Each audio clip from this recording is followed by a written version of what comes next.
everybody. Welcome back to Reaper Pro Tips with me, your host, Ann, Disembodied Hands, Quindy, Disembodied Beard, John, and apparently Crows and Bones back with us briefly. Or are you here for the whole stream? Nothing has changed, except that I'm actually like more on time. That's still not on time. Hi, Turgeon. Turgeon, the book's almost done. The book is almost done. So close. Really freaking close. Like right in the middle of the climax scene right now. So, however, I can definitely see that it needs a rewrite. So it'll be rewritten. I'm glad I just kind of took away my deadline and said screw this. Actually, I should go and at least like alter my back matter on my books on Amazon so that people aren't saying, "Hey, where's the third book? It was supposed to be out by now." But yeah, so I should put that on my list. But other than that, hi, Quindy, how are you today? Yeah, it's almost there. It's almost there. It just needs more, like, when I write a first draft, it's almost invariably this happens, and this happens, and this happens, and this happens, right? And I'll have some scenes that'll pop in that are kind of introspective scenes, but at the end of the book, invariably, I find that I need to go back and like get more into my characters' mindsets and thoughts and reactions to what's going on, viscerally, right? Otherwise, all you have is like children's adventure fiction, right? Where you never talk about the emotions of the characters. But yeah, so I tend to write very action-oriented for my first draft. And then as I go back and reread it, I realize, oh, what is he thinking right here? Oh my gosh, yeah, I was totally thinking this, you know, and what's the point? So I have essentially an emotional rewrite to do, which is interesting. So like the things that happen aren't going to change, but they might alter slightly depending on my new understanding of the characters and where they are emotionally and in their journeys. So yeah, it's interesting. Oh no, 50 plus emails. That's just bad, Quindy. I'm sorry.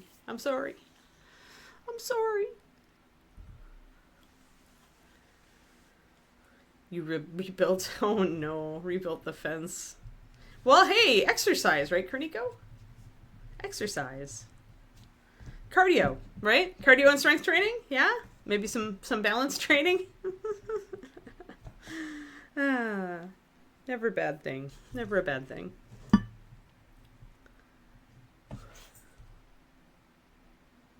Yeah, cardio. Right. I have to do cardio. I took yesterday totally off as a rest day because I was just so tired. There's just some days where it's like, I am realizing I need one day a week that is just my rest day where I do no exercise. Except for maybe walking to the store and walking Kiki, right? I do that. But yeah, Keeks. Oh, speaking of, little Miss Keeks is planted in the middle of my office today. Hi, Keeks. Good girl. Good girl. This will get you scritches. Good girl. But yeah, so yesterday was totally off, so today we're back on the cardio wagon. All right, what are we gonna do? We need to do the pages. So let me grab my desert sand, which is lately my favorite parchmenty type of color, and my Osirian sand, which is my parchmenty type of highlight, and let us do some stuff. Hey, Thormel.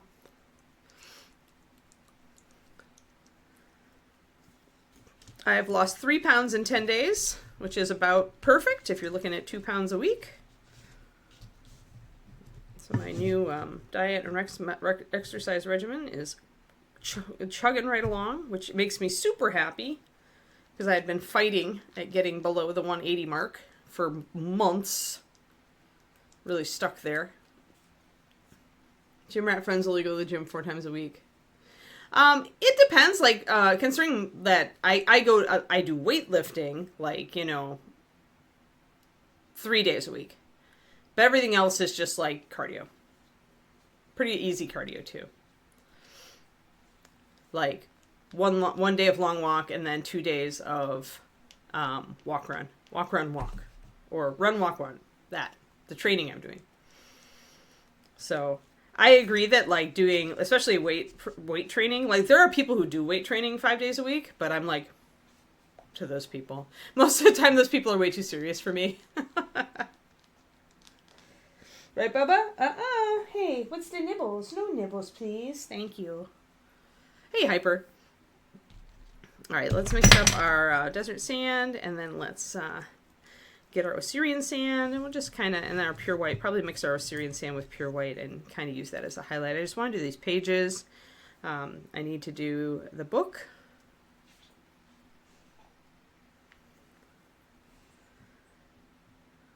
But yeah, I don't think I could do strength training more than every other day. It just makes sense to have a rest day in there. I really feel like, especially as I read more exercise stuff that's out there by people who are 50 and older, who are my age or even older. They're like, when you get older, you need to program in a rest day. At least one. Ah, nice. Happy 17th birthday, Gotcha Dog. Kiki's second birthday is coming up. All right, so these are not as different as like they could be. Like you can see the difference, but I don't think there are full 2 steps. So essentially, I'm going to add a drop of white to my Osirian sand to push it just a little bit different so it can be a true highlight for the desert sand, which is already was kind of my base, but I shaded it with shield brown. And this white is officially dead. Haha, bottle of white in the trash. Welcome to fresh bottle of white.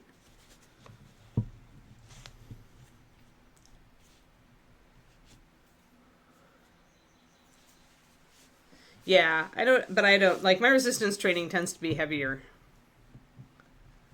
I don't kind of see the point. Like, I guess there's a point in light resistance training. But considering how much strength we hemorrhage as we get older, I think more is better right now. Hey, Keekers, why you nibble? Why you nibble? Why didn't you get your bully? Why didn't you bring a bully? Huh? Huh, Scritcher? Yeah, you're a good girl. You can hang out. You're a good girl.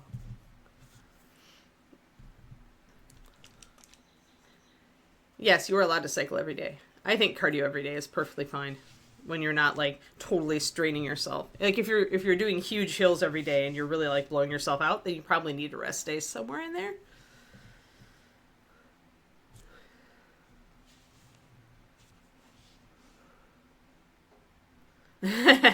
Because you're lifting the toddler, right?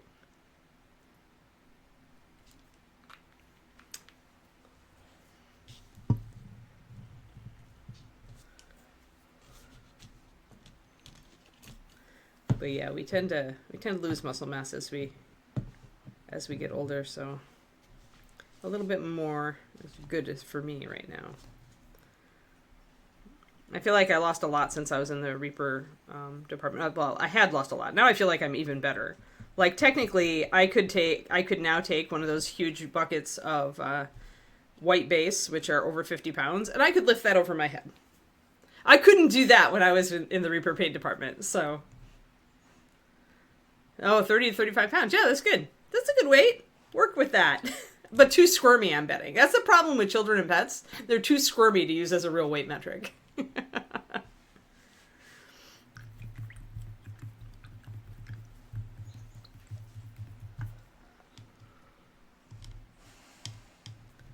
Right, Keekers? I really can't. Like, I can't deadlift you.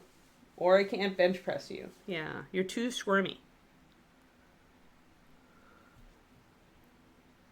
Nothing. The old one was the original clear orange, and it was canceled when they brought it back as a special color. We just used the same formula. There is no difference. The reason that that it was brought back was that it was canceled long ago. So they renumbered it because it was a limited run.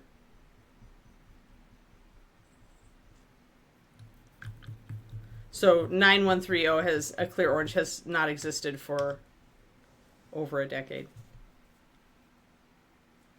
Oh no, Reaper, but good for, hey John, good for losing 30 pounds. Now if you start doing healthy good things, then you'll actually, like, you'll be ahead of the game. That's how I think of it anyway.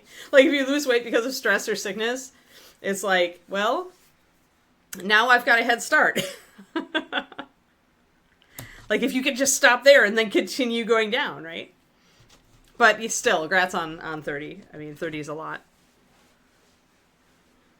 30 is what I'm aiming for. I would love to get down to 150.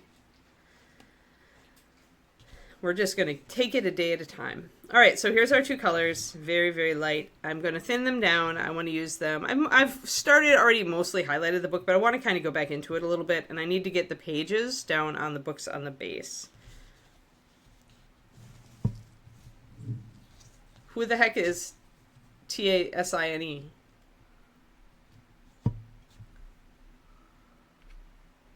I don't remember if I actually changed it the second time, but I wouldn't think I would.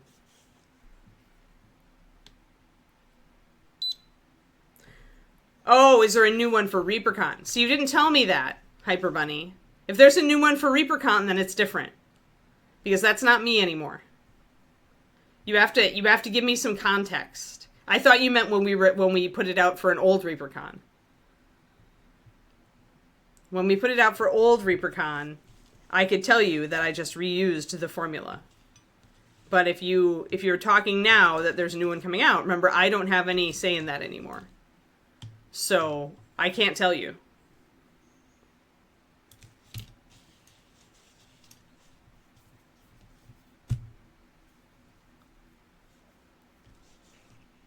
Hey, Mini Mad Cat, thanks for the raid.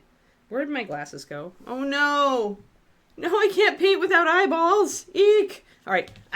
Pardon me. I must fetch my eyeballs. I'm sorry, Raiders. I must fetch my eyeballs. Keeper of the Vault. He handles all of our 3D printing and inventory. Yes. So essentially, they know better, and if they say it's different, then it's different, Hyper Bunny. But I can't tell you how it's different because I'm no longer involved. There's my glasses. So that would be a question for them. Not for me. Not my circus, not my monkeys anymore, remember? I thought you meant the original. We did previously put out Clear Orange for a ReaperCon a long time ago.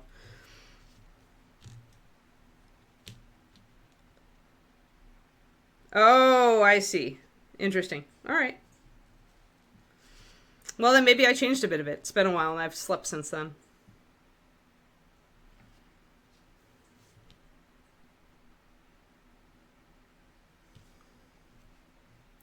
Thanks. Yeah, Sophie's cute.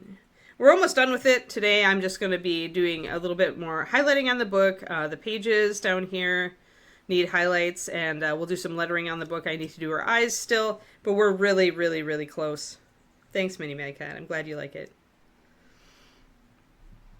Yeah, if they say it's different, then they say it's... I would say, though, functionality, Hyper Bunny, here's the deal. Okay. You can change a formula to make it different just a little bit. Maybe I improved on it in some way when I did the newer of those formulas. However, functionally, it's going to be the same thing. It's going to be an orange that is pretty transparent and has a high saturation or chroma. I think really the hair splitting that people do over formulas, like a green that is like two greens that are really close, but one is just a slightly different formula, like they're going to be used the same way. You're still going to be using it like you would use a bright green. Like, if it's different if the formula switch is that one has white in it and one doesn't, but that's very unlikely in a clear. I think I might use the side of my brush and just kind of do a little bit of side brushing here. So, kind of like dry brushing, but you're putting more paint on your brush just to get a start on that. I'm going to try to get those pages with my brush.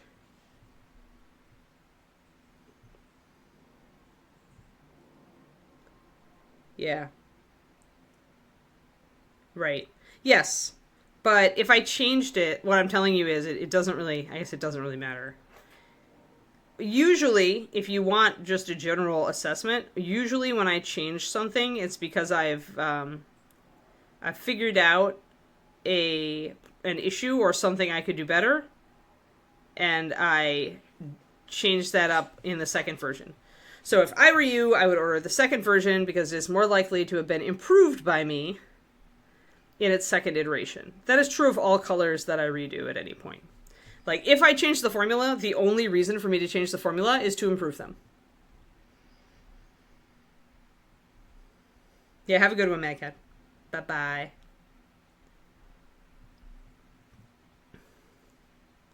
But that said, they'll both do the same thing. If you need a clear orange, they're clear oranges.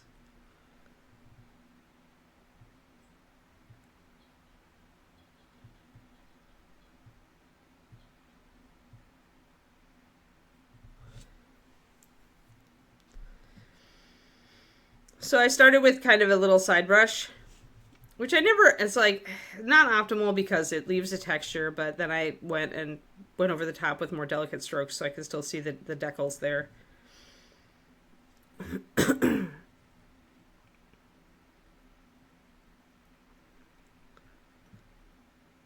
Alrighty. Now around the bottle here is a bit rough. So I'm just going to come at it from one direction and then come at it from the other direction. I'm going to move the model around to make sure that it's... And if I can't hit all of these little page bits, what I'm going to do is do what I did there, is I'm going to at least look for the biggest one, which is right down the middle, and I'm going to at least preserve that. Because in a model this small, even like one little like alternation of dark and light is going to give you the same idea, right? So you don't have to try to hit every little page. You just pick the biggest demarcation and emphasize that. That's exactly what I'm trying to tell you, Hyper, is that like any difference would be minute, and the only thing that would change would be if I could improve it. The most likely change, by the way, is that the base would be different, and we would use the high density base for the clear orange the second time around. That's the most likely change. But I don't remember. I don't have like... I didn't take formulas home with me.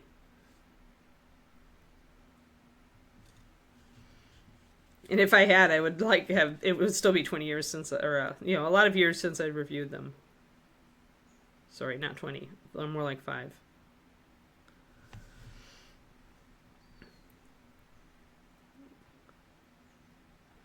But what I'm trying to tell you is that the differences are going to be very small, and the later one will have the better... The main reason for me to change something would be more advanced technology. So like I said, it's likely if there is a difference, perhaps the second one is in a high density base, whereas the first one was not.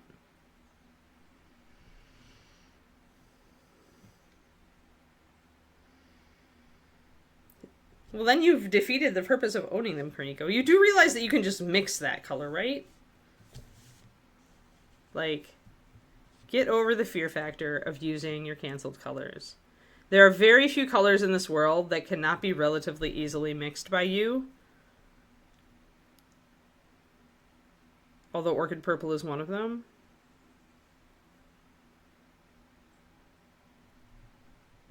So there's a lot of shadow on this side, so we definitely want these pages to be darker. I'm going to actually grab my desert sand, and I'm going to thin it down so that I can bring out a little detail here, but just a little. I mean, if I wouldn't even share it. Like, if people are asking, say, Anne had a guess, but she's not sure. I mean, I don't want you to, like, tell people it's probably this and them treat it as gospel, because it might not be. I don't remember. So, I mean, you can essentially tell them exactly what I said, which was, Anne doesn't remember what change she made. If there is a change, she probably made it due to, like, new technology, but she couldn't tell me for sure.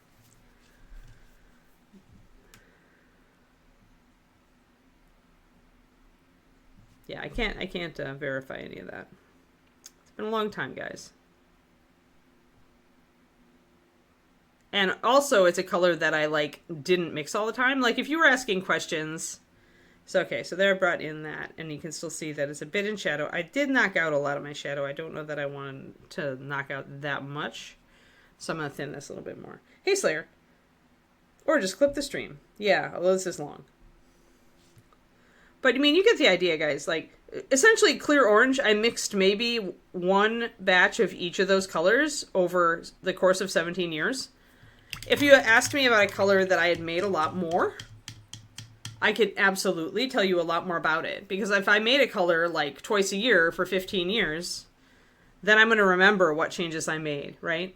But the clear orange, when it came out, it didn't really sell, and so we didn't remix it after the first batch, probably. Maybe I did 2 batches of it, but I don't remember doing it.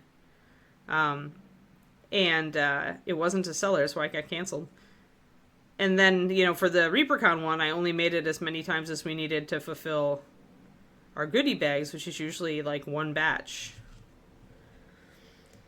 Yeah, that's better. So when I thinned my sand better, it showed that dark through, and it's a convincing shadow. This one's a little bit lighter, but this one's also turned more to the front, so I can get away with that.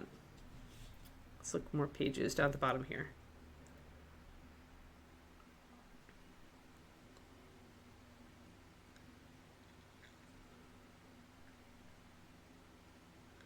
I mean, the easiest thing is to tell people that Anne couldn't remember because it was a color that didn't sell, and if it's different, it's different. Like, it's gonna look like the same color. Like, here's my point. It's like, you're overthinking it when you're asking about differences in formulations. Yeah, I know, Reaper paint collectors. Sigh, roll eyes. But you know what? If you're a paint collector, then just get the one you don't have. Oh, lordy. Because if you're really a collector, it's going to bother you if you don't have both. So just get both.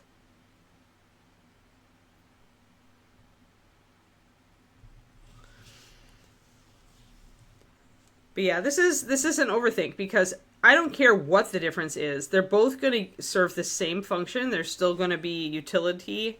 You know, their utility is going to be the same.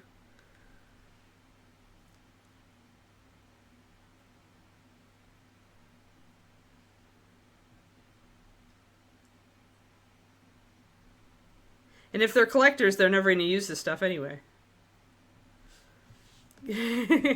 Because, like Cornico, they don't want to run out of it, right? Yeah, right. Yeah, neither orders may make. Yeah.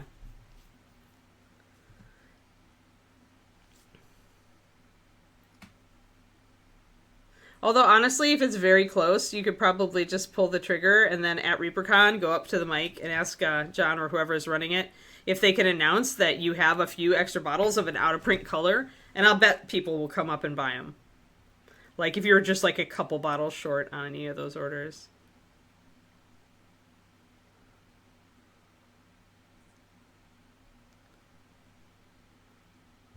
I wouldn't do it if you like, you know, like $10, 10 bottles short, but if you're 2 or 3 bottles short, I could see doing it. There we go. So you got just a little bit. That's more in the shadow, so we're going to keep it that way so we can see it. This one here, I can see a little bit of the book. Anything's turned all the way interior.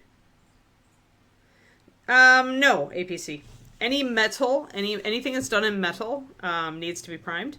And technically the 3D printed stuff should be primed, although I've painted right over it without problems. Oops. So yeah, metal models you always have to prime. And 3D print, it's recommended to prime.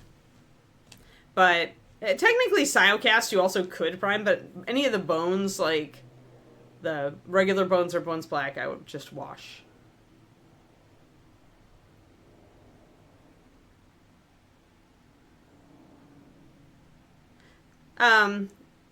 There's not, like, if you mean, like, Reaper doing anything, no. We got lucky. So, in order, if you are going to do that, if you are going to paint without priming, wash the model in hot, soapy water. So I usually just grab a plastic mixing bowl and, like, put some really hot water in it with just a drop or two of dish soap and just sloosh them around and then rinse them and let them dry in a paper towel overnight and they're fine. But I do recommend washing them so that you don't get any hydrophobia from the surface. 9130 needs one more to order.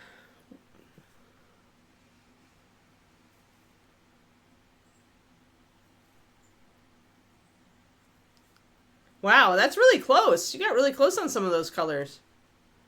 So yeah, help us make more orange.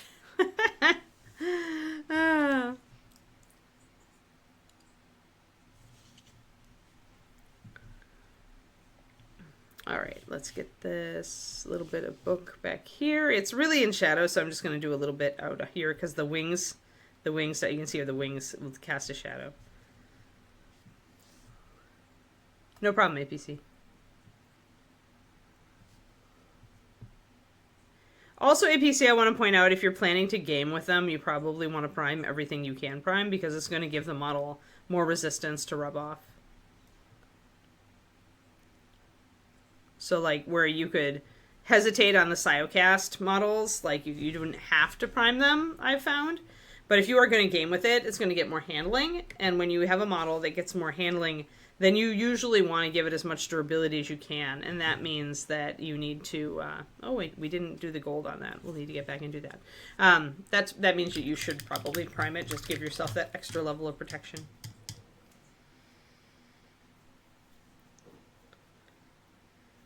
I mean, a Purell pigment is gonna cover a lot better than a clear. The color's probably similar, but I don't have Purell orange, so I couldn't tell you.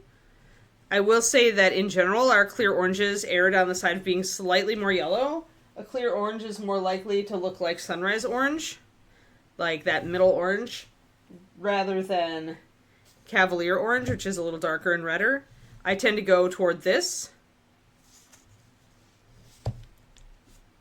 with my oranges.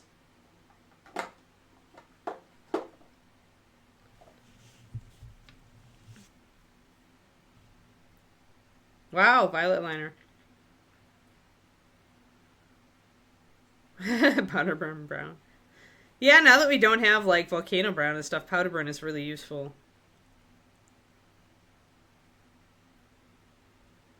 You're a rarity then, Hyper. You're too much of a big fear to use yours. Yeah, there was a long time ago. It was a purple liner.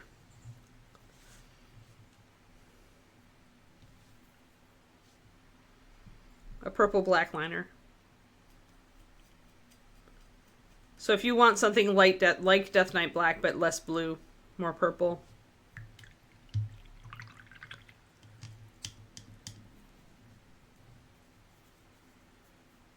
Yeah, it just depends on how you're going to use stuff. Like, clear orange is really useful for when you're trying to glaze fire effects, especially on larger models. Like, it will glaze in layers over, like, stone color and stuff like that, and you can build up a really realistic fire effect from that, like fire glow effect. Whereas using an opaque orange, you're going to have to thin it a lot more, and you may never get the transparency as much as you want before the paint falls apart. But it depends. All right, so just a little bit more highlight here on this side of this book. And we'll probably switch to gold and do the bits of gold that we didn't do.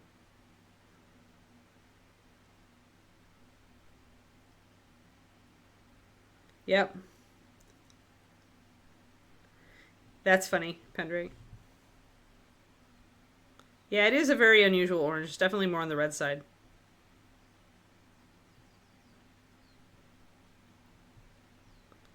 Having, you know, hiked to look at it.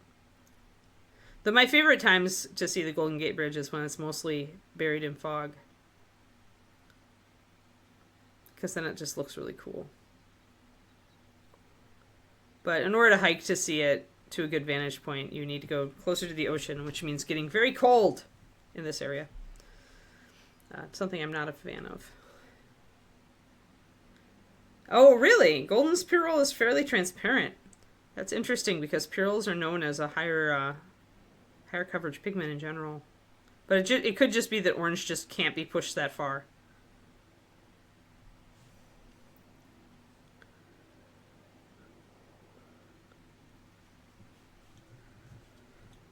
Yeah, I don't mess with many artist pigments anymore.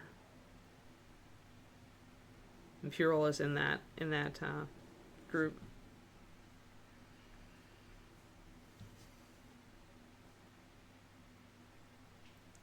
Just going to take a little bit of my Osirian sand and highlight the edges of the page here to bring it out. Treasure, I don't know.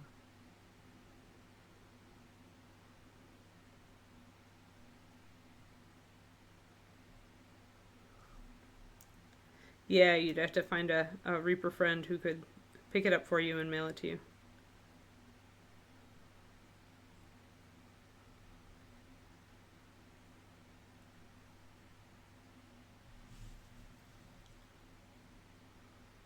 Use the edge of my brush to just highlight the edges of these pages. Bring them up just a little bit more.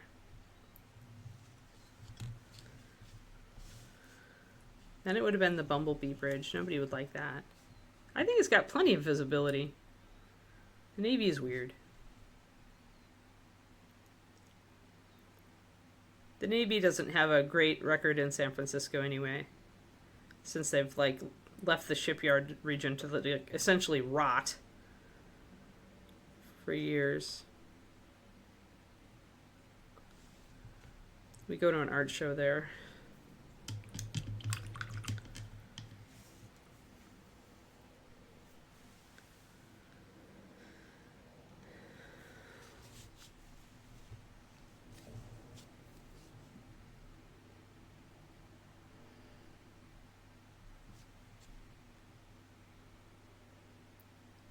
I don't think the bridge would be nearly as iconic if it was bumblebee colored.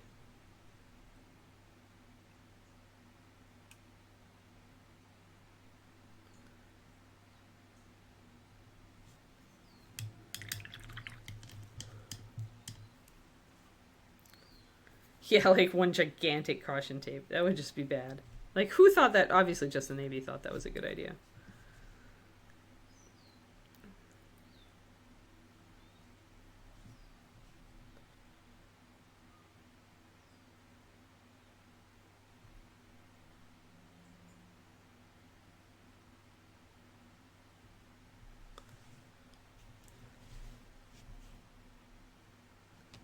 All right. I'm going to get my gold out so that I can do something to these areas, the purse here and the bit of gold above the tassel there. I think that's the last thing that I really need. I do want to get these little scroll bits that are sticking up here.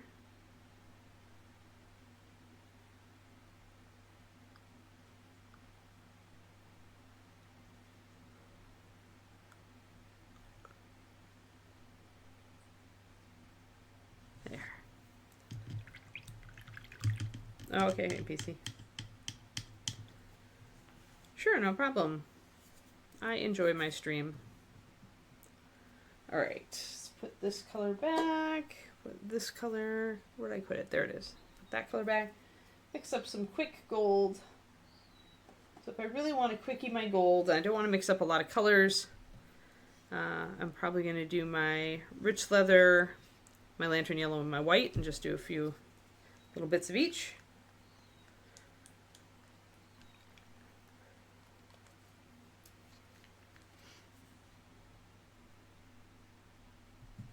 Cloggy. We have a cloggy paint. Oh, the Kiki has abandoned me and gone out in the hallway. Supposed to get to 80 here today. It wasn't supposed to be so hot. But I'll have to close up the house earlier than I was gonna. So I always do 4 drops of paint. Like, even when I only need a little bit of paint. Because 4 drops plus 2 drops of water is gonna keep that paint wet for a good long time in the palette. And 4 drops is like 1/100th of a paint bottle capacity. So wasting paint, very much a fallacy, in my opinion. I would waste just as much on a wet palette.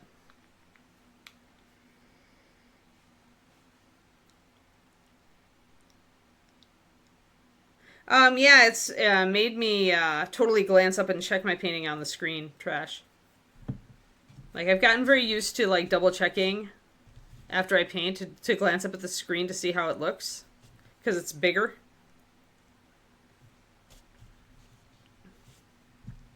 And that, like, grew out of just having to glance up and make sure I was still on camera, right? So.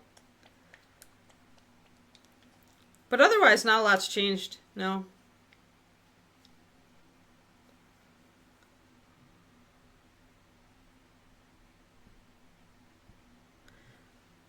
Maybe I do move the model around a little less because I'm used to pinning my hands to the desk and not moving them during a stream.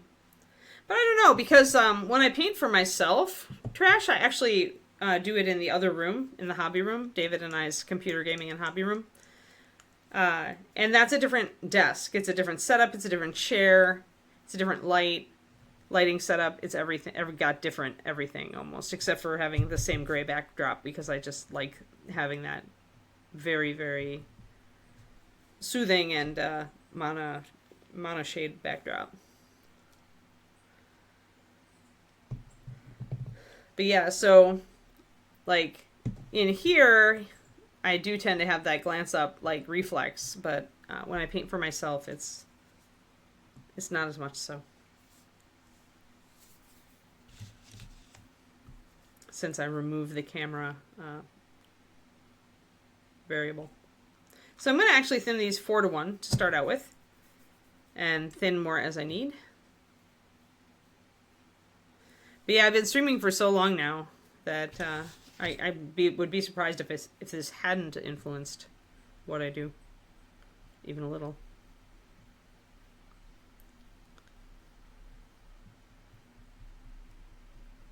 But I'm probably just more likely to anchor my hands on the surface instead of like moving them around or anchoring them elsewhere. I used to lean back and paint in my chair a lot. And just kind of brace my hands on my chest. I don't do that anymore. Mostly because I just don't use a chair I don't use a rolly chair anymore.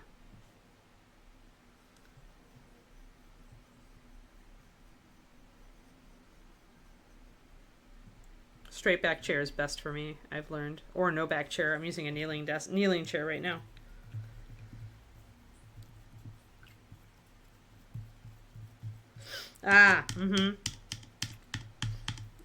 The need to put my face really close to the model ended when I added the glasses. Like when I added magnification, that did that extra jump for me so that I could easily keep my head back more and still see enough to paint. Because the focal length of the reading glasses is longer than something like an Optivisor. I find I still need to keep it up closer to my face. You just have to play probably with camera position, Trash, if you wanted to start streaming. Like this little guy is pretty small and easy to position, and so I feel like I could lower it down more and let my face get closer to the model. That's probably what I would say that you would need to do, and just figure out what the sweet spot is. And as I mentioned before, along stream a while ago, but I used just balls of sticky tack. Like I figured out where the edges of the frame was for my camera, my standard camera setup, and I would just put a sticky tack ball at each corner, and that would remind me that I needed to keep the model in that rectangle of sticky tack. And because the sticky tack was sticky and actually physical instead of just putting like painting little lines down, if my hand intersected it, I was more likely to notice if I was creeping off frame. But, I mean, I'm glad for the setup right now because this kneeling chair actually keeps my back a lot straighter and my shoulders back a lot more while I'm painting, which is better for me a lot than balling up because my shoulders are stiff enough and they don't need more help.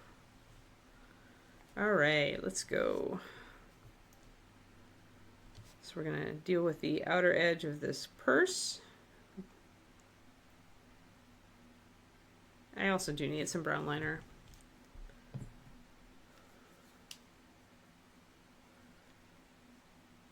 Yeah. I mean, maybe Twistoma. Presumably your computer glasses are just like made to give you finer resolution, so I would think you could use them for painting. How changes affect people's mannerisms, yeah. Well, it's more like what you have to do, right? Like, you do what you have to adjust, be comfortable, and perform the job. So, for me, comfort and not breaking myself are kind of priorities. So, that's why the kneeling chair, to keep my back straighter. And also the kneeling chair is lower, so essentially my arms come up more, but it means the model, even when it's right here, is much closer to my face than if I was in a standard chair where I would be going like that a lot more. I still do the hunch over thing at times, but in general, the kneeling chair keeps me at a better angle for my back and shoulders.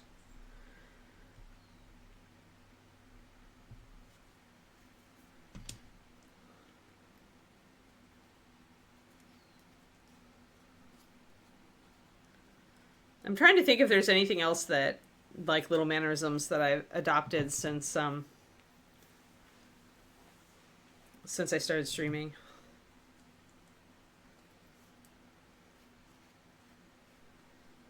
I don't know that there is. Ooh, a nice breeze. We're getting a little bit of a breeze through the window. Just a little. The wind must be shifting.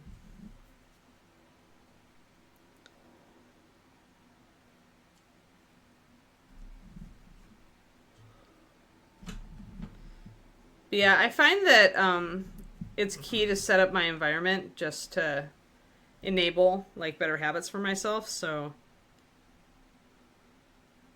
I'm less likely to alter myself and more likely to alter the things around me, I guess, is what I'm saying.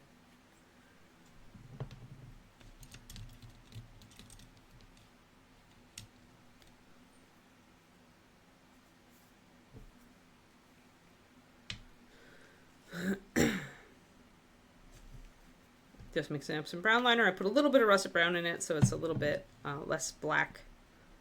Just a tiny bit warmer.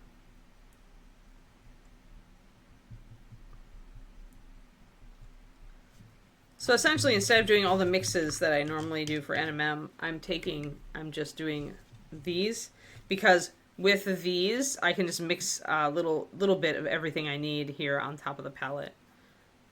Because since it's only a small section of the model, I don't need to mix up stuff because I'm not going to be working on it for a long time.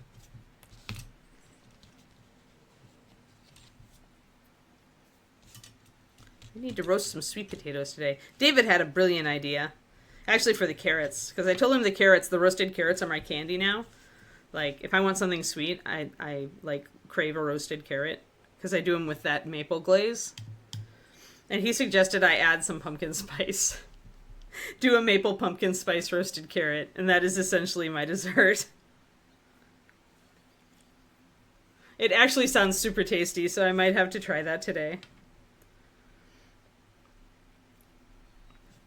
Alrighty. Here we go. Now, a lot of this is buried in shadow. You can see that. So I'm going to take my brown liner and mix a little bit of it into my rich leather and a little bit of water. And I'm just going to paint over the back part of this. Put it in shadow. You can see that it's darker. So I'm just essentially emphasizing. And then I'm going to do a little bit of dark on the sides here.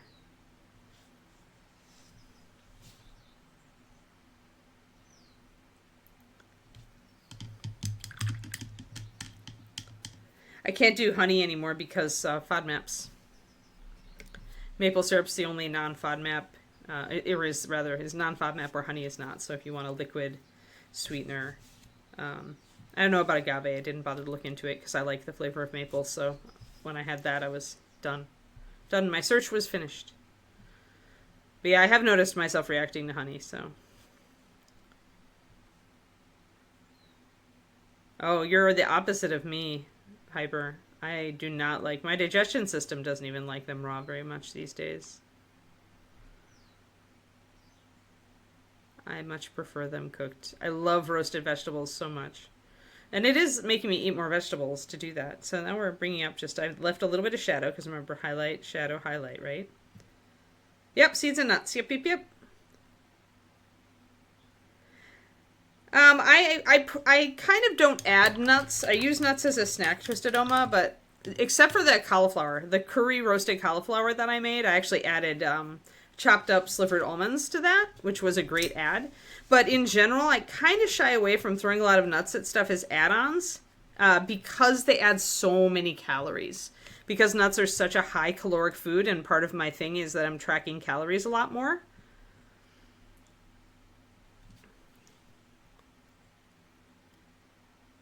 It was very interesting. The science longevity guy I'm following now, Peter Attia, was listening to his book this morning called Outlive, and he was mentioning how really even science has supported the idea that different diets definitely work differently for different people. Like in his practice, he's noticed, because a lot of what he does is trying to help people, to lose weight and gain muscle mass, because that's going to help your longevity more than anything. He mentions that like some people will try like intermittent fasting, which he calls restricted eating, and it'll work great for them. But then another person will try it and it just won't work at all. And the same with ketogenic diets, and the same, so stuff that we always knew, but that now is backed by science. FODMAPs are fermentable oligosaccharides, disaccharides, and monosaccharides, Pendrake. They are essentially various sugars that cause bloating and gas in the intestine. They are found in fruits and beans and some vegetables. And when you are diagnosed with IBS or irritable bowel syndrome, essentially it's you're reacting to FODMAPs and it causes uncomfortable pain and bloating, stuff like that. Yeah, agave's high FODMAP, yeah. But yeah, so essentially it causes you a lot of pain, and so usually you end up going on a totally no FODMAP diet, and then you slowly reintroduce things to figure out what you can eat. For example, onions definitely affect me adversely now, except for green onions. And like asparagus are triple bad for me. But I can eat a few Brussels sprouts. Like, so some foods I can have a few of and some I have more of. But garlic is fine. Like, I don't react to garlic at all, which is really weird because garlic and onions have the same thing. But all I can think of is you use a lot less of the garlic. And so that's probably why I can have garlic and not onions.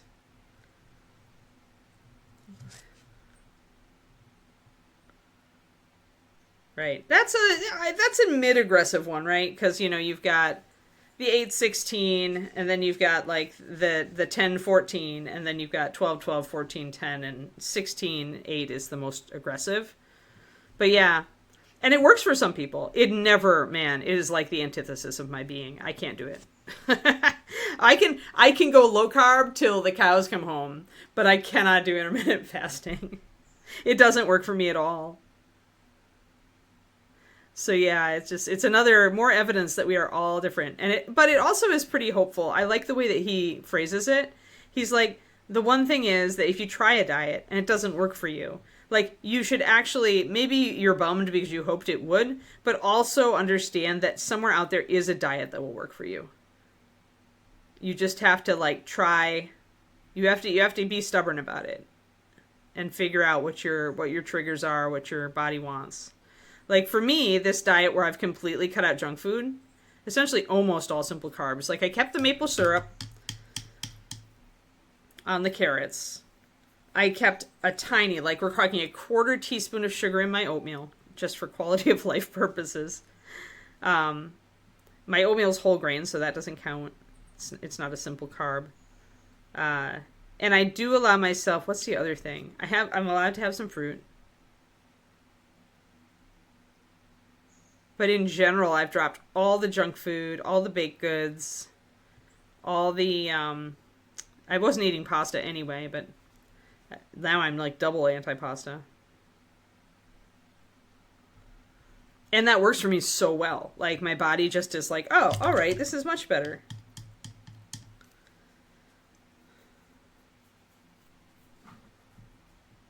Yeah, and they got to work on that, Shadow Raven. Yeah, well, some people do just one, Crows and Bones, and if you can do that, then you can do that, right? Grapes have FODMAPs. But again, sometimes, often, in fact, people will react to one FODMAP, but not another.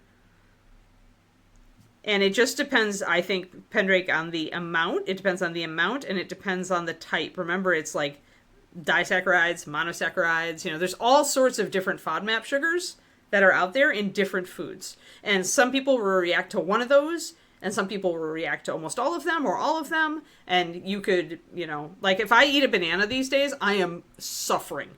It will tank me for an entire day and night. I learned that, unfortunately, at my mom's house.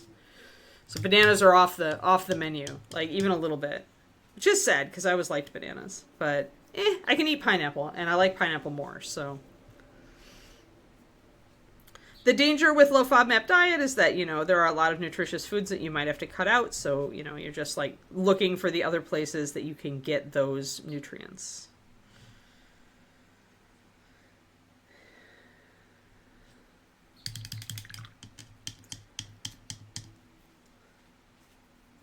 Yeah.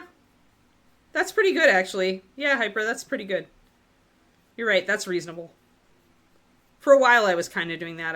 I've learned that I benefit from, especially on my current eating plan, I benefit from having a cottage cheese snack before, closer to bedtime, so that I don't go to bed hungry. Because going to bed hungry is the deal breaker.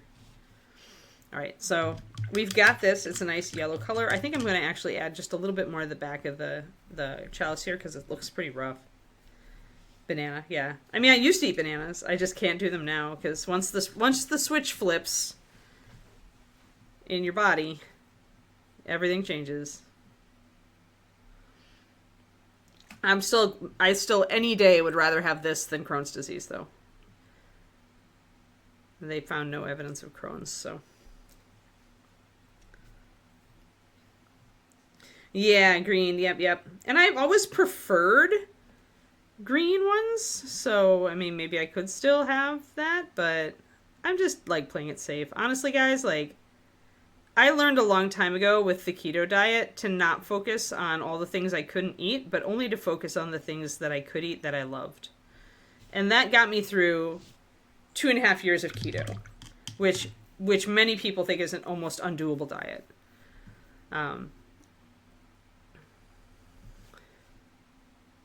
So I think it's a kind of a good rule to have is like if you're gonna realize that you've got a problem with certain foods, it's like don't obsess about those foods. Just look at all the foods you can still eat that you love and give yourself more opportunities to have those foods. So like I love sweet potatoes. I stopped making them so often because of calories and because David doesn't like them as much as me. But when I dropped out all the junk food, suddenly I had room for like healthy carbs, and so now I can have sweet potatoes all the time, and I feel that's awesome. I'm just like, who cares if I can't have the chocolate covered donut? I can have sweet potatoes and maple glazed carrots, which I really love. So I think it's a mindset thing. But yeah, you could do some reading up on FODMAPs. If you get a lot of gas, especially like gas and bloating, that's one of the big things. Like after you, and it usually strikes a bit after you eat. Like I find that whatever I eat at dinner is going to come back to haunt me at like bedtime at 11. So it's about a 5-hour lapse, 4 to 5 hour lapse for me. So it's not usually an immediate, although sometimes I'll have an immediate reaction to a given food. Depends. Everybody is different. There we go. So now the back of that chalice looks a lot more golden, and I'm much more happy with it. Great. Awesome. Fantastic. Let's do lettering in the book.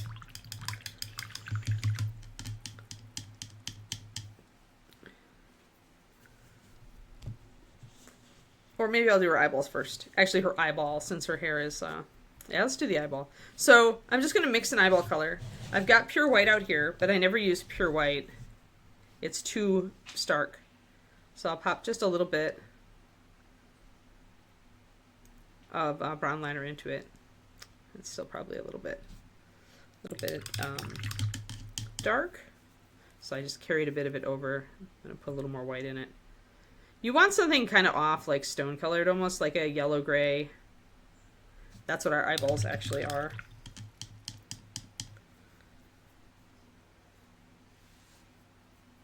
Oh, yuck. Mushy bananas. Yuck, yuck. Gross. Like, there are times I couldn't even make banana bread without, like, feeling mildly ill just because the mushy banana was so gross. We're going to paint that white over the eyeball, leaving hopefully a little bit of our liner color around the outside. Hopefully my fine motor is up to book lettering today.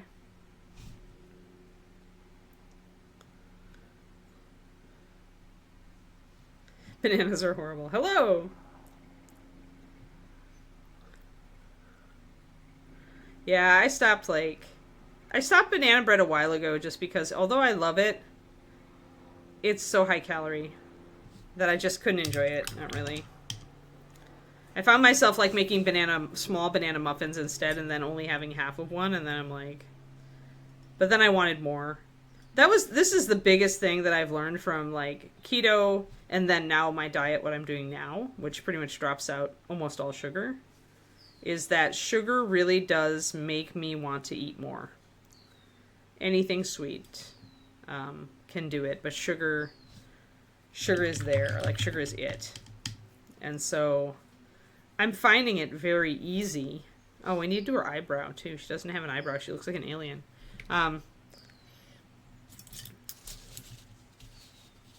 But yeah, since I dropped the vast majority of the sugar, I actually am, like, my hunger cues are a lot more, like, they're more accurate.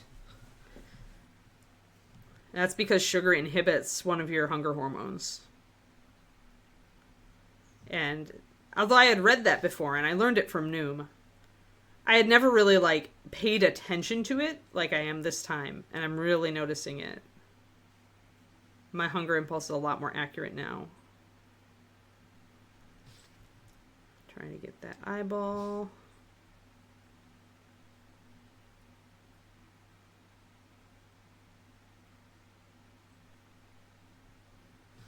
I feel like she needs an eyebrow. I feel like I do want to actually take some close to pure white and get the outside edge of that white because it's disappeared.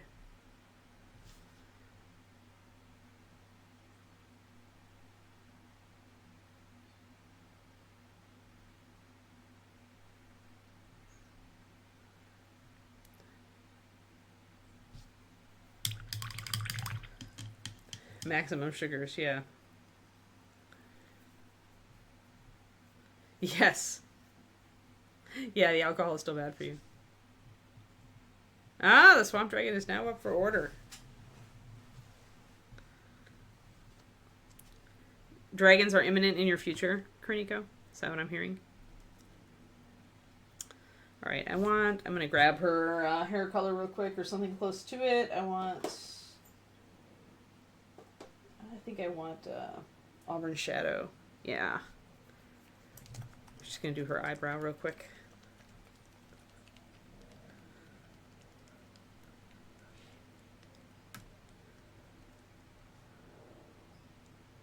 You don't have hunger cues. Oh, yeah. Yeah. Yeah, that explains why the fasting works better for you, Hyper, because then, you know, if you don't have hunger cues, then it is pretty simple to stick to a little bit of a restricted eating pattern. So that's good. Hey, if it helps you maintain a healthy weight, then awesome. Like, I am, like, on a war to get rid of my fat at this point, guys.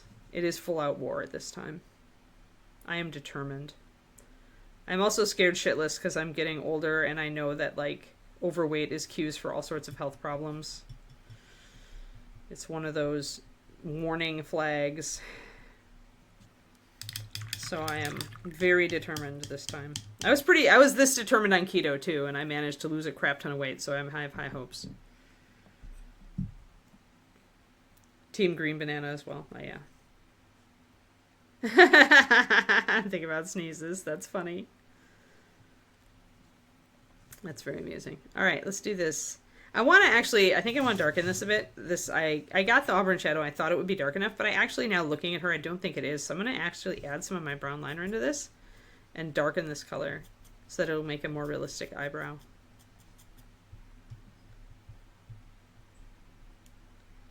Harrowhurst Minis in the UK. Now I have to look. I have to look it up. Hey, the UK gets to have some nice things every once in a while. Oh, I'm super thrilled. Diablo 4 finally added pets, and the first pet that you can get for free right now is a dog that looks like Kiki. It looks like a gray, except it's gray. It looks like a gray Shiloh Shepherd. I'm like super like tickled. Snoke Dragon. No, I want Snoke Dragon. There we go. Oh, is it the grumpy looking guy? Or is that different? Here we go. Yeah, it is the grumpy looking guy.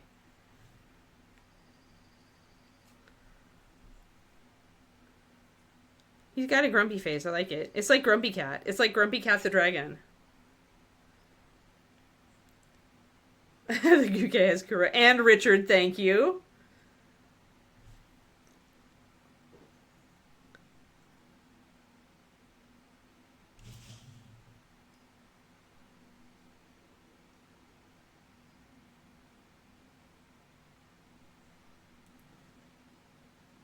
Yeah, that's a cool dragon. Thanks for the tip, Richard. I think I'll pass, but he's adorable, actually, in a very grumpy sort of way. All right, let's get this eyebrow.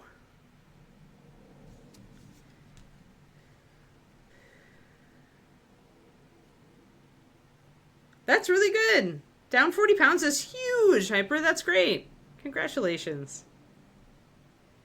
Keep going. All right, I really need to put a little bit more water on my brush. I'm going to add a little bit more water to the paint. We need the paint to have a fairly dark line, but we also need it to come off of our brush in a really thin line, so we kind of have to strike a balance there.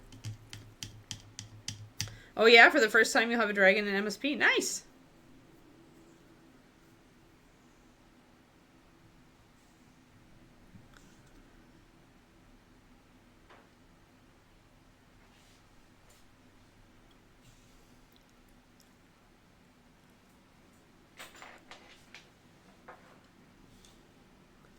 Alright, so we're going to follow the line of the brow here.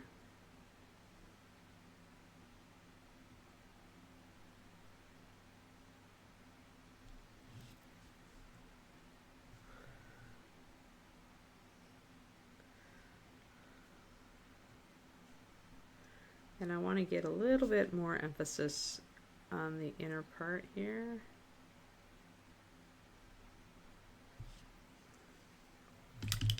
Maybe not quite that much. Didn't like that, so I just scrubbed it off. Now I blow until it dries. And I think I want a little bit more pupil here. And then maybe I can do a catch light. Yeah, green users, that book dragon is cute. Oh, I should look up that pet for you guys to see. Many of you don't play Diablo, I know. New Diablo for dog pet. Let me find a picture. Oh, there he is. There he is. Guys, it's Kiki. It's a Shiloh. It really looks like one. It's a little bit long furred, and it's got the the little triangular ears and the eye markings and the brown and the mask. Like, it really is a Shiloh Shepherd. Like, somebody at Diablo likes Shiloh Shepherds because this looks like a Shiloh. It's the first pet in any computer game that I've ever seen that looks like a Shiloh. So if you play Diablo 4, you can get your own Kiki, your own digital Kiki right now by logging in and going to Kyovashad near the wardrobe. You just have to say hello to the dog to pet it, and it becomes your dog and it follows you around. They also have kitties. Let's see if they got pictures of the others. Yeah. So they've got a special one for the Ultimate Edition and stuff too. So you can get the kitty for pre-ordering the new expansion. I think if you get the Ultimate or one of the bigger expansions, you get the Husky. And then they've got a tiger for the top level expansion. Little tiger kitty. Because the new expansion is almost like Mayan Aztec kind of jaguar, like god-themed. Really? Early for an expansion? Like, I've been waiting for the expansion on the story. Because, it's like, this is the 4th season since they launched the game. And then we'll have another season, I think, right? And then we'll have the expansion. I think that's a pretty good timeline. All right, so let's do some lettering. Oh, wait, I was going to try Catchlight. Let's try that.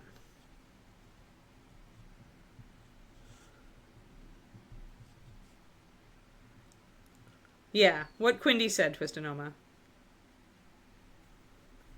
Oh, I missed which one you decided to paint, Dogfather. I'm going to scroll back up and find it. Oh, Valfrix, yeah. Good deal.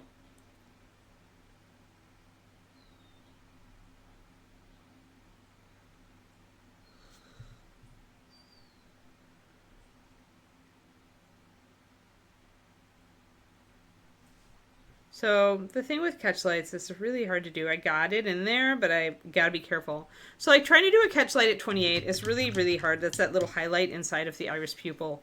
And the reason that it's hard is that if you overdo it, it just looks like you messed up your white of your eye, right? So I try to make them very small. I'm going to re-emphasize, I think, the top lid of her eye if I can without wiping it out.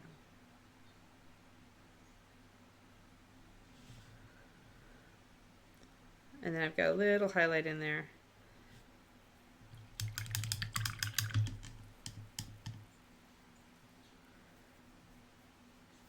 Ah.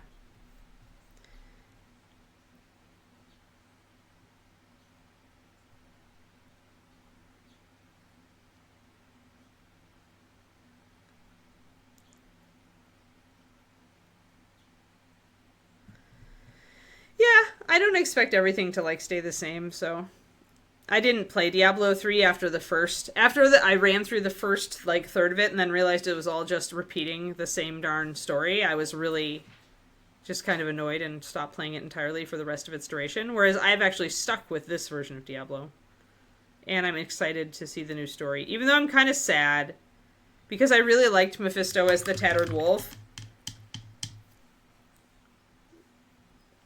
And now he's just going to be another, like, primeval, and I'm just going to get bored with him, I think.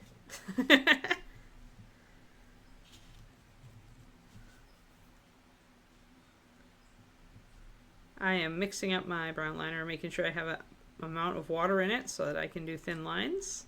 I'm switching to my very, very thin brush. Oh, nice, Hyper.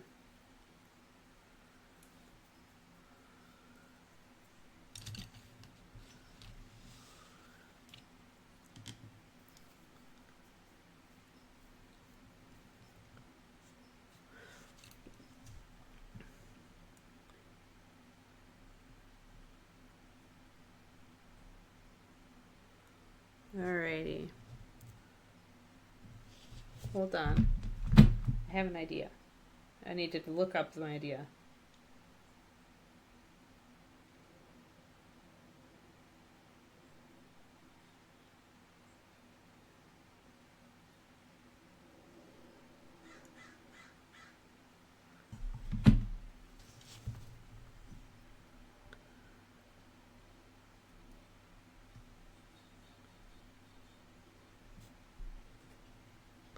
You just unloaded a truck. Awesome.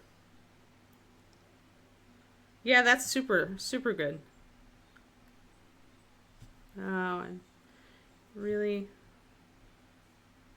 It's always dicey when you're first trying to,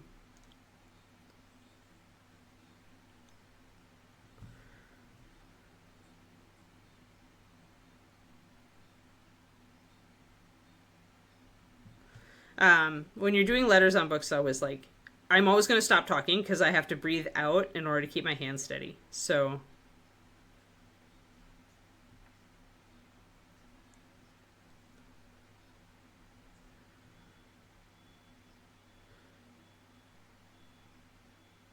nice.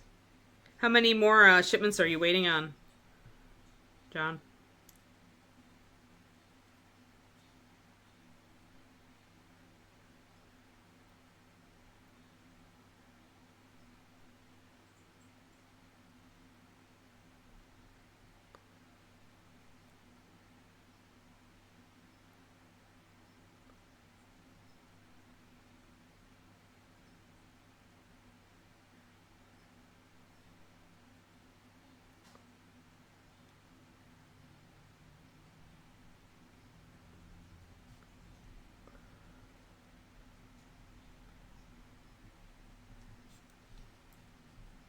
Three more. Nice. As usual, you're unloading trucks in the middle of summer when it's like ridiculous degrees because it always happens that way.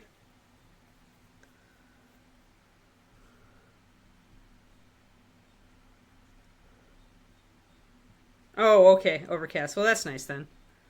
Yeah, humid.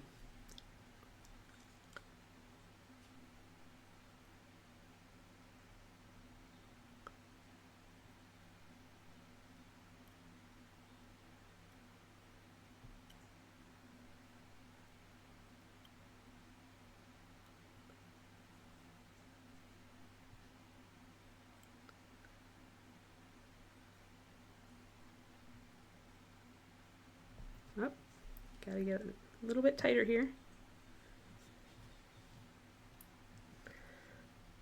You were close on that last one, Shadow Raven. Yeah. This is called Sophie Reads the Classics. I was looking for a memorable first line, and I was like, you know what?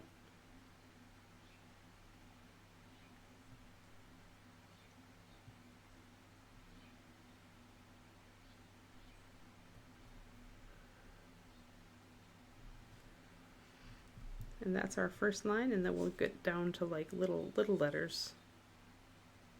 Scribbles.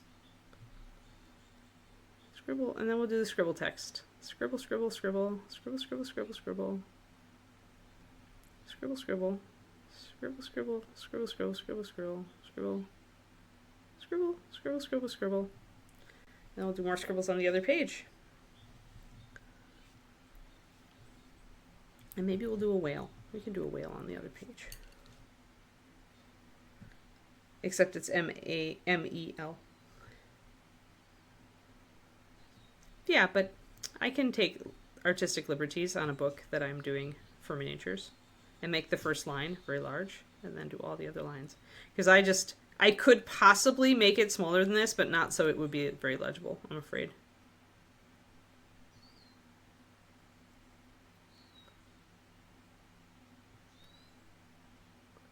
Y'all can criticize it all you like, but you know what? I'd like to see you do it better. If you want to make it smaller, get your skin in the game, buy this model, and I want to see it. Outdo my freehand. I could, Richard. I thought about it. Would have had to plan a little bit more, though.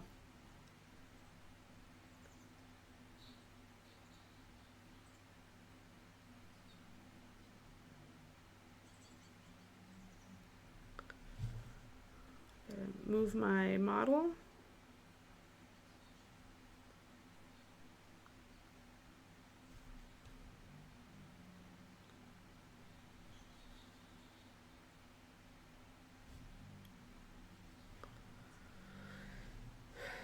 Alrighty.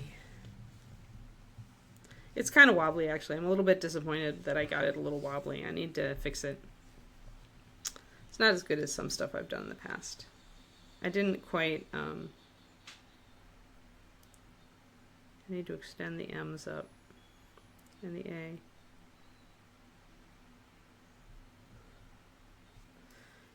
Probably need to block out that last bit and redo it because it's just too wobbly.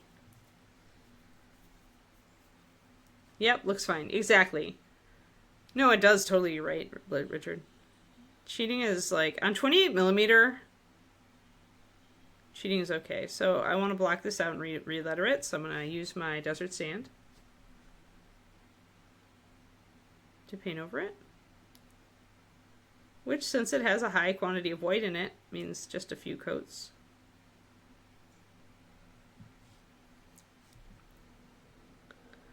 Because I want to do a little better.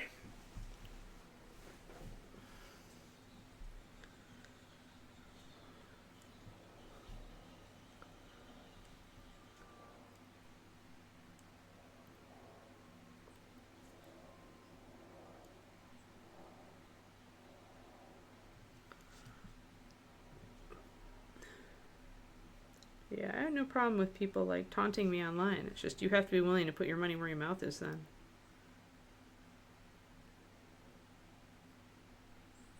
Or I will sneer and disregard you. There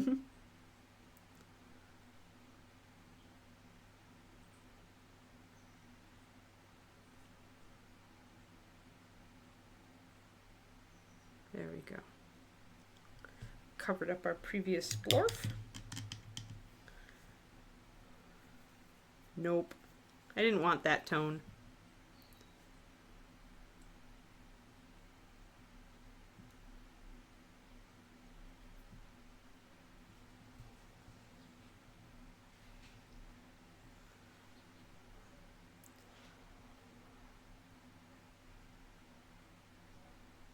Yeah. Yeah, I also don't like using the pens. I do better with my brush.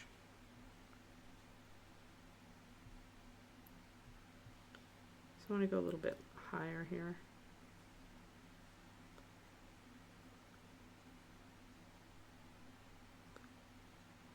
Still got the period in there. It's better.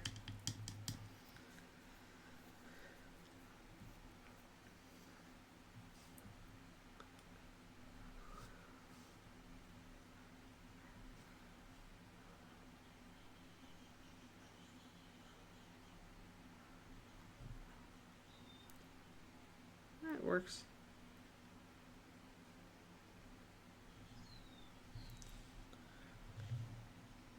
Sophie reads the classics. Yay. Yay, Soph. Alright, I'm going to try to emphasize that catch light. I think I can.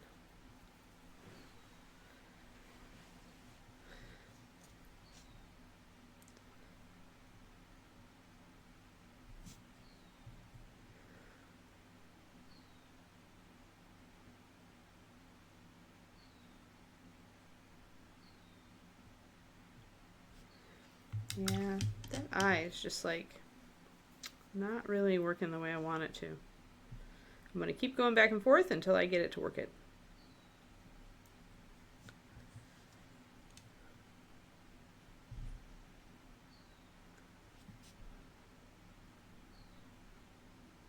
That's nice of them, Hyper Bunny.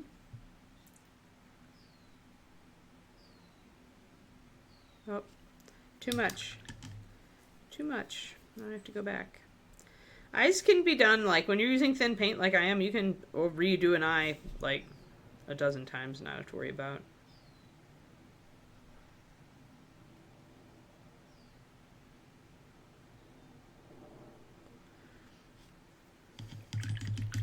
Lost my catch light.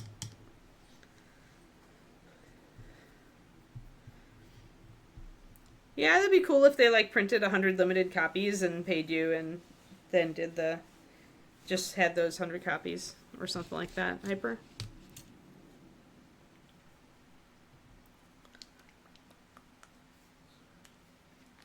These days, that's much more common than royalties, as Bob and Julie could tell you. Royalties, the days of companies giving royalties on miniatures are long gone.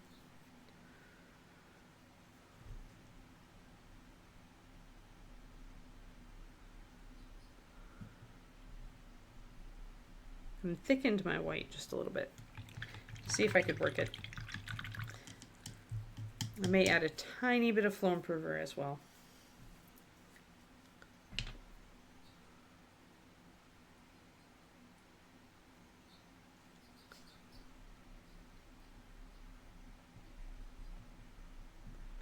Flow improver to break surface tension so I can get a tiny speck of white onto that eye.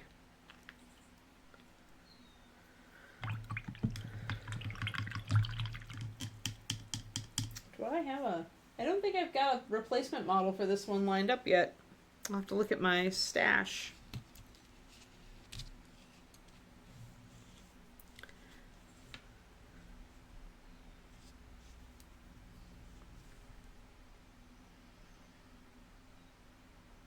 Okay, let's try this one more time.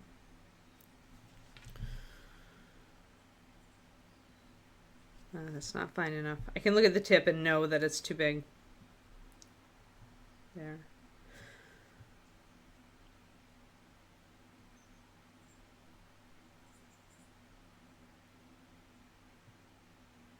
No, it's just not getting, it's not strong enough. May have to give up. I'm not getting a strong enough pop of white. Actually, this is one thing where I might want to go to a different brand of white, like the tube white. But the problem is you gotta find a brand of white that'll give you that bright pop, but that also you can get to the correct consistency.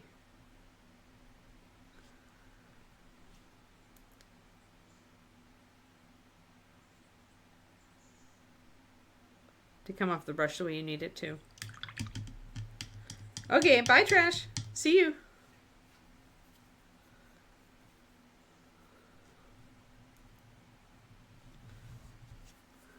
I don't have anything else I could use right now, so we'll just thicken up our white again.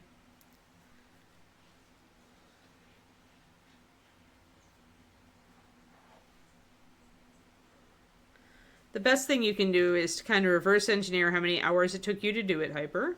Decide what you want to get paid per hour. Extrapolate that price. And essentially ask them then, okay, well, how many copies are you planning to make? And figure out, essentially sit down and figure out that between your hourly cost in making the dragon and the money they need to make on the dragon to actually, like, figure out, like, whether they can sell it, if there's a sweet spot in there. But the easiest way, because all of us undervalue our work, the easiest way to price your work in the beginning I found was to assign an hourly rate to your work and then to essentially try to guesstimate your hourly.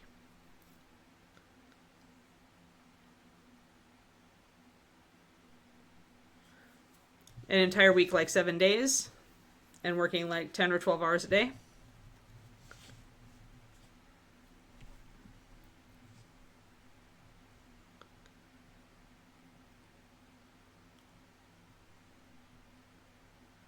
So not only did you, well, okay, was it paid time off, I hope? If it was paid time off, fine, but they still lost, like, you still lost, like, money to do it.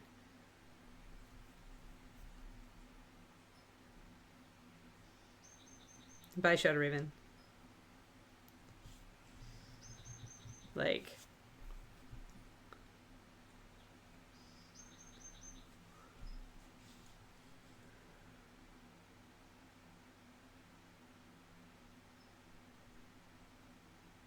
There we go. That's better.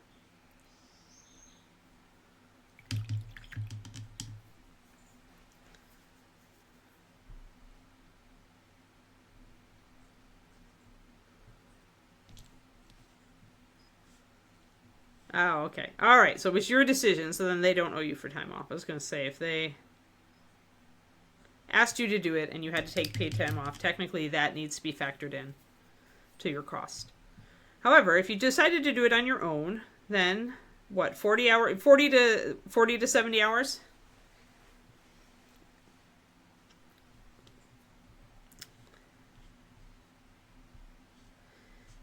Maybe not, Pendrake. That's just it. That can be a trap, especially if you feel you're underpaid at your regular job. I always just ask myself, how much would I like to make for this work? What feels... You want to choose something that feels right and fair to you.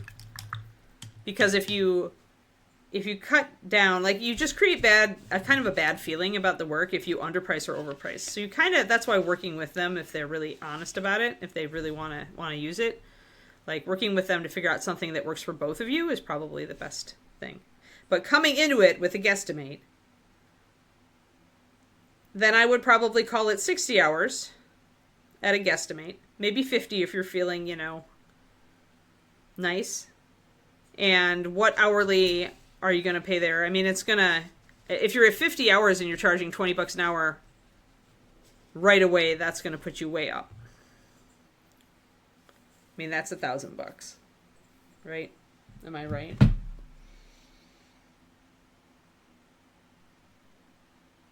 Yeah, it's $1,000. Most game stores won't be able to afford that. So yeah, as Richard says, then if the game store can't afford that, I would say $500 and $500 in store credit. And that's pretty easy right there.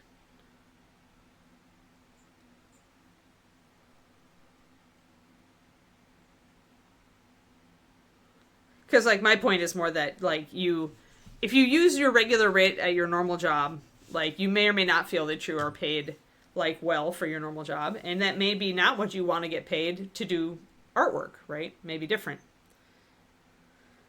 But like, remember, $20 an hour is nothing. Like, but it might be the fine line, like, because like I said, a game store usually isn't going to be able to afford to pay you very much. So it depends on how much you want it to happen. Hyper. But I would say that starting out with, like, if they're going to sell it for a while, if they're going to make quite a few copies, starting out with 500, like, that means that if you charge them $500 plus $500 store credit, which doesn't really put them out nearly as much, and they make 100 copies of it, they only paid $5 per copy to you, which actually leaves them a lot of money to be made on the rest of it.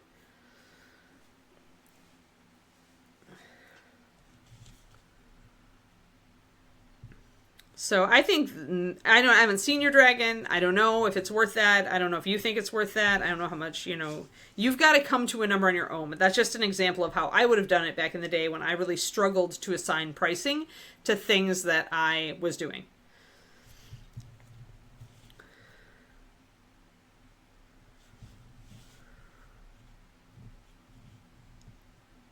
Oh, I forgot to do my little tassel down here. I need to get that. Yeah, I know it's not illegal to discuss pay with fellow employees. Although some companies make it feel like that. Games Workshop. I would have absolutely gotten in trouble for discussing pay with my fellow employees at GW. When I did and found out that I was getting paid a fraction of what my male coworker who was hired after me was getting paid. Because, female pay gap is real.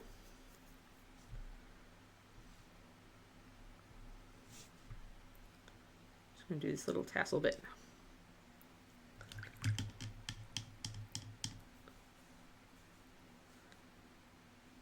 Oh, yeah. So I would definitely charge them at least $500, depending, again, on how you value your work and what your work looks like. And, like, is it professional quality? Is it, like, there's so many variables.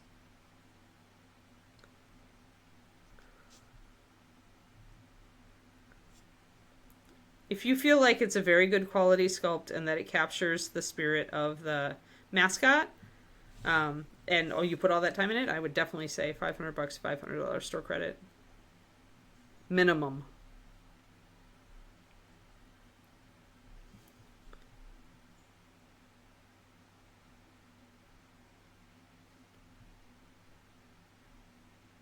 It is, after all, a dragon, and that would be the best deal that you will ever see. They will never be able to get a better deal. Yeah, must not start moaning about GW. I know. Never. Just to toss another log on that fire, though. Kearney goes, the only time in a job I have ever had a manager turn to me and say, "Oh, normally we don't hire women because they just want to date the employees." I'm not shitting you. If I hadn't been already dating a GW guy at the time, I would probably not have been hired. Yep. Now it's a different company these days. That was a long time ago. And the new management is, I would believe, is more enlightened. It was double dumb because, like, of their accounting department, so many of their accountants were women.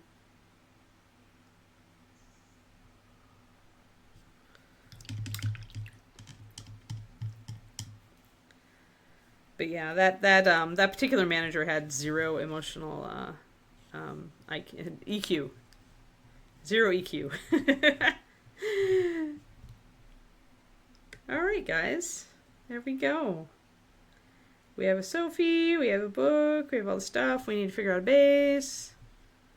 She's got kind of rough flagstones on her base that are kind of, you know what? Maybe I'll do David's trick for the base on this one, where you use cardstock to create a tile floor. Maybe I'll do that. Maybe I'll cut her off this, put her on a different base. She's pretty narrow. I won't be able to do anything to cut out this area right in here, but I could totally cut off all around the outside of the base and rebase her. What a specimen. Curtico. Yeah. I give GW a little bit more play today because they've recovered their sense of humor. Their new CEO actually came up from inside the company, started as a retail manager. So that gives you a better perspective. You know he understands the hobby. You know he understands the customers. You know, he gets it. So unlike past management. But he still is at the mercy of his stockholders. I mean, when it comes down to it. So yeah, probably 3D print them on demand. That makes sense.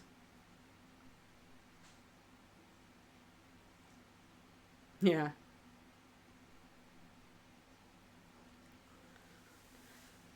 Oh, as far as the CEO being paid really well. Oh, sure. But in which case, since he came up from store manager, like, good guy, you go. Like, he managed to make his way to the top of the pyramid. That's rare. Bye, Trojan.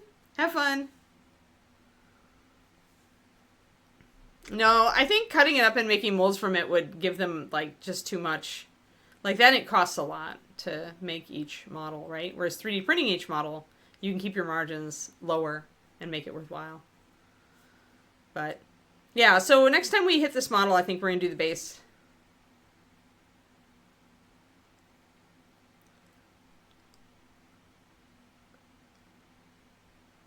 I mean, I'm going to use the center part, but the thing is, if I'm going to use cardstock, like plastic card, to create new tiles to make them more 3D, Pendrake, that's going to just, they aren't quite going to match up right, because, you know, you're going to have a little bit of depth. Like, even if I grab this cardboard, you know, it kind of sinks underneath. I guess you could use it, but I'm already going to need to put this on a bigger base anyway, a black plastic base. It does fit underneath the dress edges, so I don't want to use a plastic card that's any thicker than this for sure. But I almost would just rather cut away a bunch of this and just use, rather than layering it over the top, I'd rather create a new pattern, I think.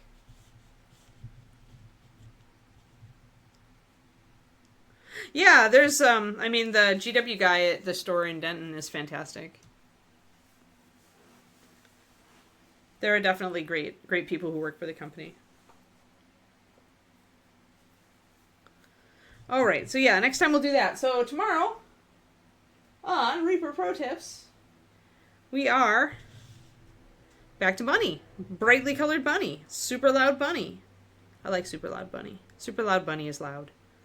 And we will get back to probably blocking the gold and start actually shading and highlighting everything. Probably start with the blue and go from there.